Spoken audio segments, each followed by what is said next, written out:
is Laurel Strang. I am the Yoga Bliss Junkie coming at you here from Vancouver, British Columbia. Gorgeous warm day today. And thanks for joining me. Welcome to the show that is changing the yoga world. Making some believers out of non-believers, I believe. And if you're really new to yoga, you're a beginner, welcome. This is definitely for you. And if you're a seasoned yoga pro, perfect. This is for you too. I'm trying to cater this to everybody, especially the beginners, because you guys are the scaredy cats, all right? And I don't say that in a mean way. I was a scaredy cat too. I was very intimidated by yoga.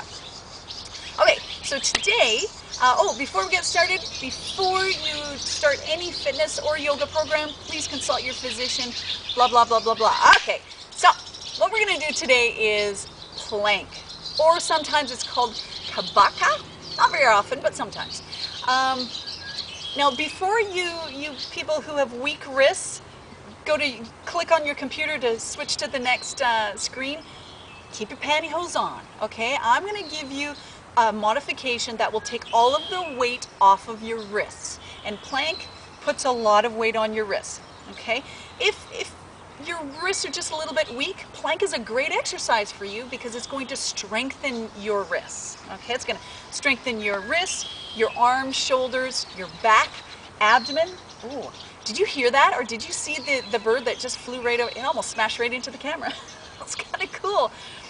It's also going to strengthen your legs, your buttocks. It's gonna work a whole whack of stuff. So, couple little things here. It's going to take me a few minutes to give you all the modifications for plank and all the different ways you can do it to get into it, be safe and easy on your body. Maybe watch this once and then come back and do it with me in the modified position that you've chosen, okay? Because you can only hold plank for a few breaths, and then you kind of need to come down. Your wrists are screaming at you after a while, so I don't want you to come in and hold plank and be shaking like a crazy person while I'm describing, you know, all the other modifications. So listen to your body, come down, rest whenever your body is telling you to, okay? Your body trumps your intentions. You get that? Okay, so let's jump in.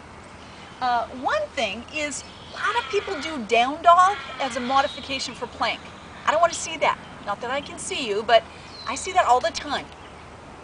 You're actually not going to be strengthening a lot of the muscles by doing that to enable you to eventually come down into plank. So I'll show you what I mean. Do I have dirt all over my butt now? I'm trying to go all natural here without the yoga mat. So a lot of people do this because it's too hard to get their bum down into plank. This is plank, okay? Try to avoid that. And I'll give you I hope you can see that bird. It's so beautiful. He keeps coming and talking to me. He's very friendly. I'm going to give you a modification so that you don't need to get your butt way up in the air, okay? First off, you scaredy cat wrist people, all right? Be nice to your wrists. If your wrists are needing you to go gentle on them, please go gentle on them, okay? Take baby steps into this. So come down onto your elbows if you don't want to put any weight on your wrists, okay? And stay there. For any of the other modifications that I do, you stay right here. And your elbows are right underneath your shoulders in this position. Otherwise, you're up onto your hands, your palms are on the floor, and your wrists are right underneath your shoulders. Your middle fingers point straight ahead. Okay.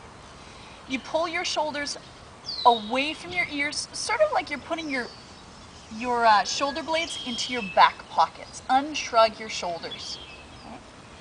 So in this position here, you just straighten out both legs.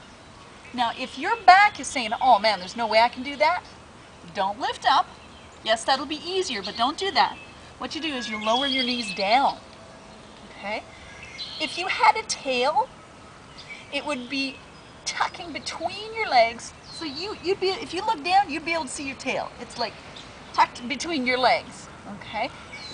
Also, holding that, pull your breastbone towards your belly button. Pull it down a little bit so that you're not arching your back here. I want you to tuck it under so your back is really flat. Okay? Whether you're in this position or this position. If you're up here, then tuck your toes under and reach your heels back. Really try to push your heels back like that. And use the strength of your arms to push forward to help you with that. Okay? So there's an option.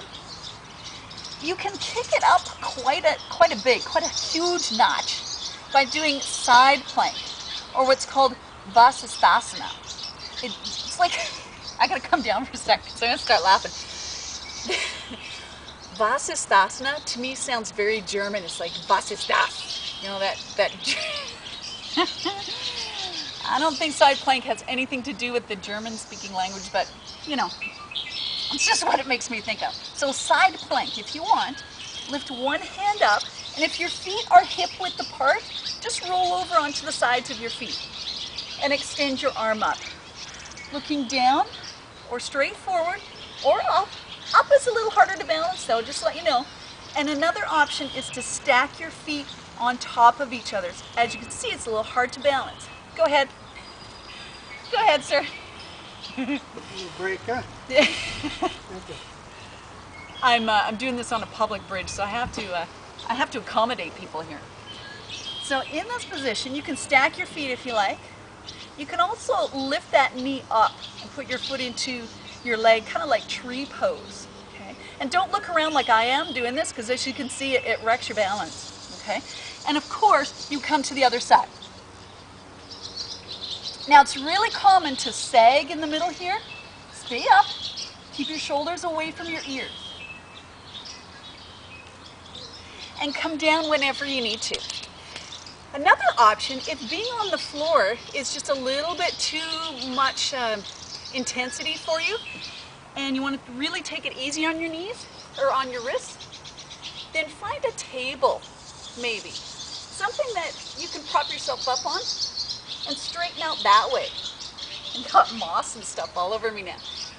So this will put a little weight on your wrist, but not as much as if you were flat down on the floor. So try that instead and see how that works. Pulling your shoulders away, tucking your tailbone under, and pulling your breastbone towards your belly button. The closer to your table you are, the easier this will be on your wrists. Okay. And if you've been holding it that long, definitely come down, take a break. To stretch out your wrists, you can always, let me show you from the side. You can flip your hands over like this so your palms are facing the ceiling. And I need to hunch over because my arms just aren't long enough. And just push the backs of your hands into the floor. You can do that. You can also stretch out your back by rounding your spine. Let your belly hang out as you do this and let your shoulders droop forward. Your head is heavy.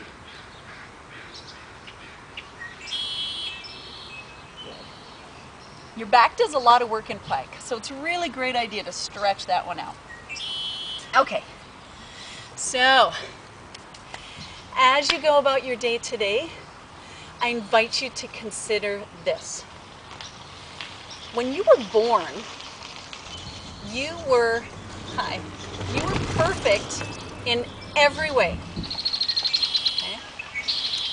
Along the way, as you were growing up, you were told or you learned, either overtly or discreetly, you learned from your friends, from your family, society in general, that you were not perfect. Now, I invite you to consider disregarding those opinions from other people, because they are just opinions, that you are not perfect. And come back to the place where you remember that you are perfect, just as you are, in this moment, right now. Make it a great day. Thank you for tuning in today and helping me to spread the bliss around. Make it a great day. Take care.